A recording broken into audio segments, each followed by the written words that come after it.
In most countries, companies issue at least two types of equity securities, which are common and preferred stocks. In this section, I will explain the difference between these two types of securities in more details, paying little attention to the differences in legislations in different countries and focusing on what they all have in common. Generally, common and preferred stocks make the difference concerning all the four basic types of rights provided to their holders.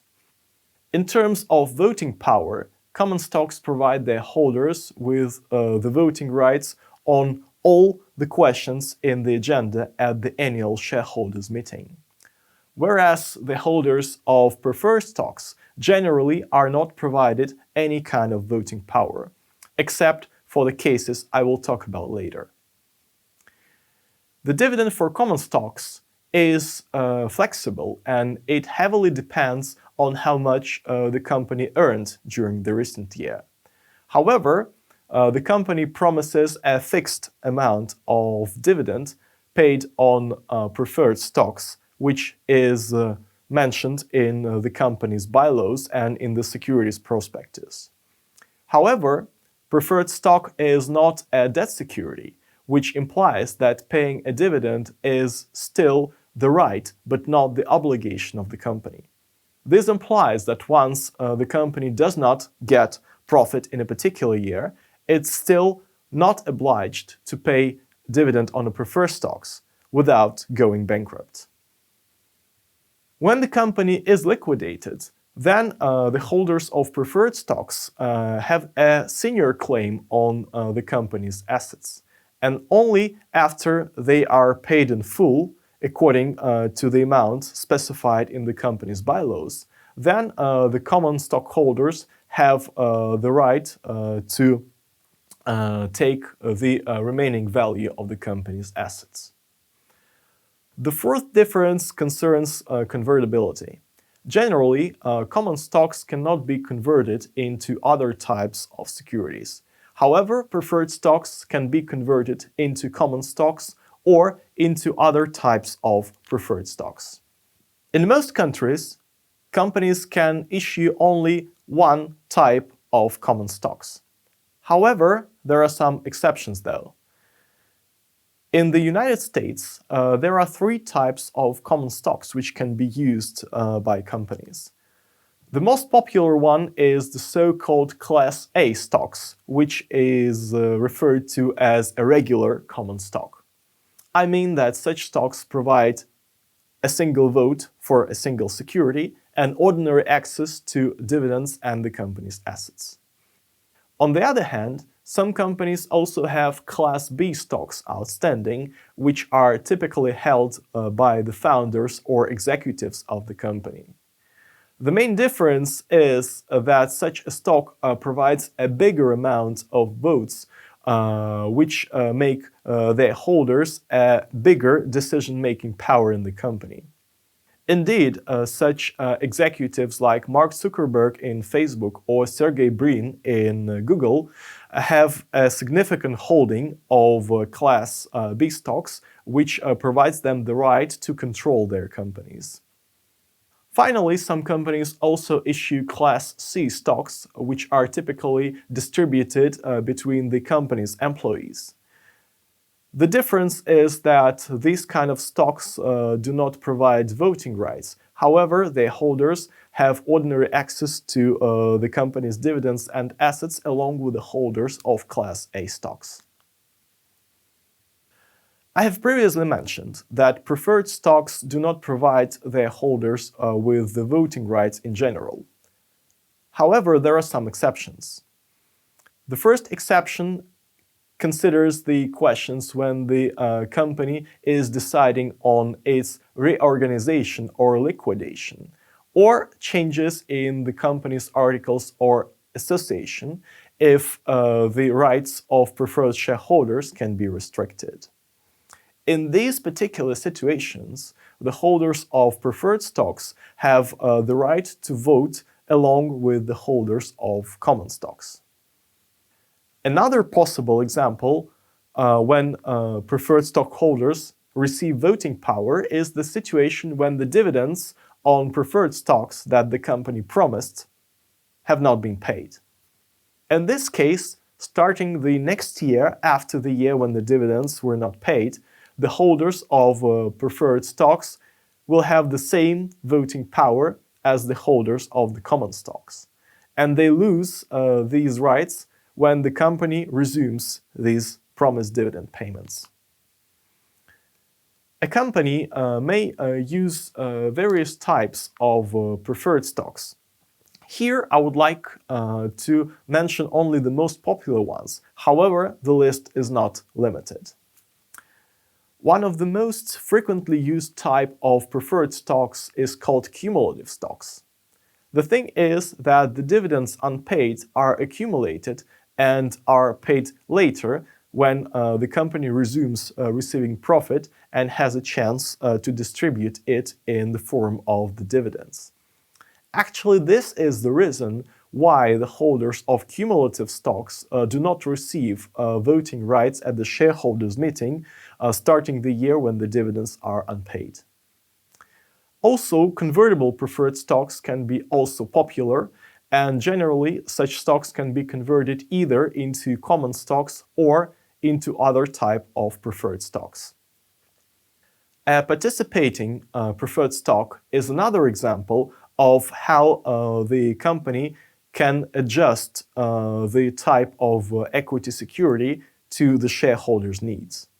In this case, the holders of participating preferred stocks have the right to receive an extra dividend if the company makes a high profit. So in this case, participating means participating in the company's profits. Preferred stocks also may have some options attached to it. In this case, we distinguish between callable and puttable bond. A callable bond is a bond which can be repurchased by an issuer at the specified price. No need to tell that the company will only exercise this option once it finds it reasonable for itself, which means that callability is the factor which negatively affects the stock price. On the other hand, a puttable preferred stock provides its holder with the right to redeem its stocks to the company at the specified price, thus increasing the stock value for the shareholder. If a company issues several types of preferred stocks, some of them may have high seniority in relation to the others. In this case, we can distinguish between senior and junior preferred stocks. So why do companies issue preferred stocks? Indeed, there are many reasons for that. The first one is that issuing preferred stocks implies no fixed burden on the company's cash flows. In other words, paying dividends, as I said before, is not an obligation for the company. So once the company doesn't have a sufficient cash flow for paying dividends of preferred stocks, it can easily omit that without any legal consequences. Another benefit is that the holders of preferred stocks do not participate in the company's decision-making. Thus, the company may raise capital by issuing such kind of stocks without losing control of the company's decision-making. The next advantage of issuing preferred stocks for the company is that the rate for a dividend on preferred stocks is fixed. That means that, in general, the company can direct all the excess profit to the holders of common stocks without sharing it with the preferred stockholders. Another valuable thing is that issuing preferred stocks implies no charge on the company's assets.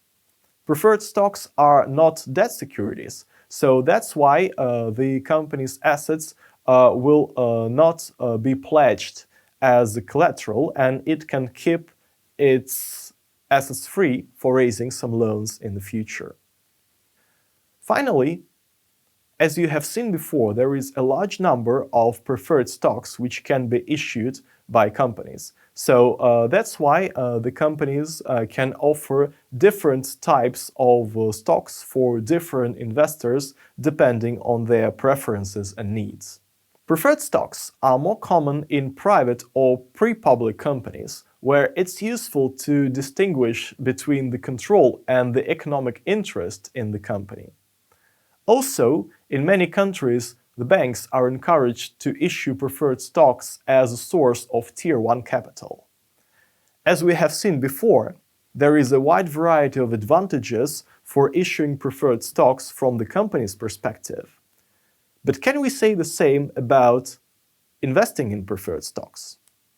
Well, I doubt this.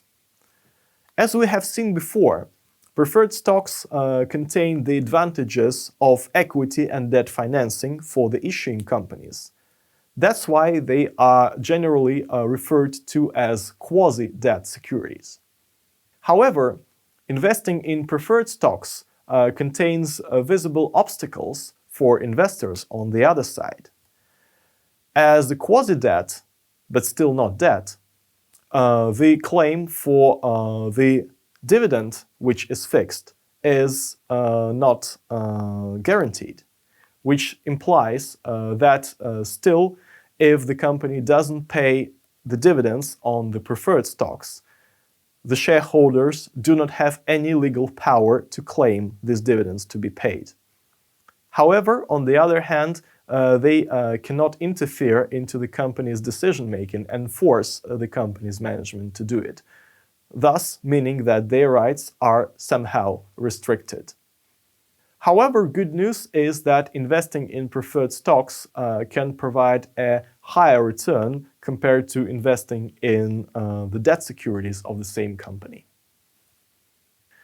At the end of this section, I would like to illustrate my words with a very interesting piece of statistics. In general, as we can see, preferred stocks do not play a significant role in corporate financing in the United States.